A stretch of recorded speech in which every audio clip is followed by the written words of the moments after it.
nitakufuata. Simama sasa. Petro akamuuliza Yesu, tumekufuata wewe, tutapata nini?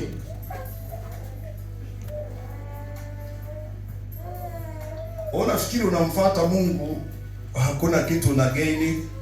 Amka kae.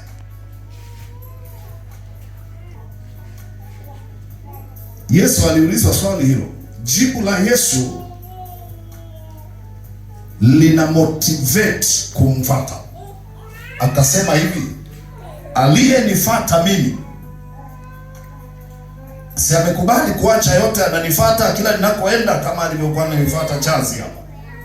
Anaamua kuacha direction yake, mwelekeo wake, njia yake. Anahakikisha ninakopita na yeye anafanyaje? Anapita. Yesu akasema, aliyenifuata mimi kwenye ulimwengu huu, kwanza unapata mara 100. Ndio nakwambia mapenzi ya Mungu ni wewe kubarikiwa.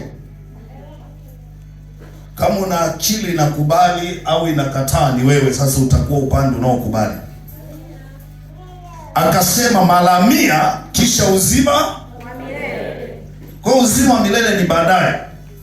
Lazima kwanza hapa uanze kumiliki, uanze kuexperience, uanze kuona.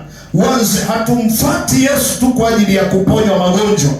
Magonjwa ni sehemu ya laana za wachawi na mapepo. Mwambie jirani yako, ni mapenzi ya Mungu wewe kubarikiwa. Mtu kumbe hayupo, ni msukule. Ona shtua hata na mabanzi. Bwana Yesu asifiwe.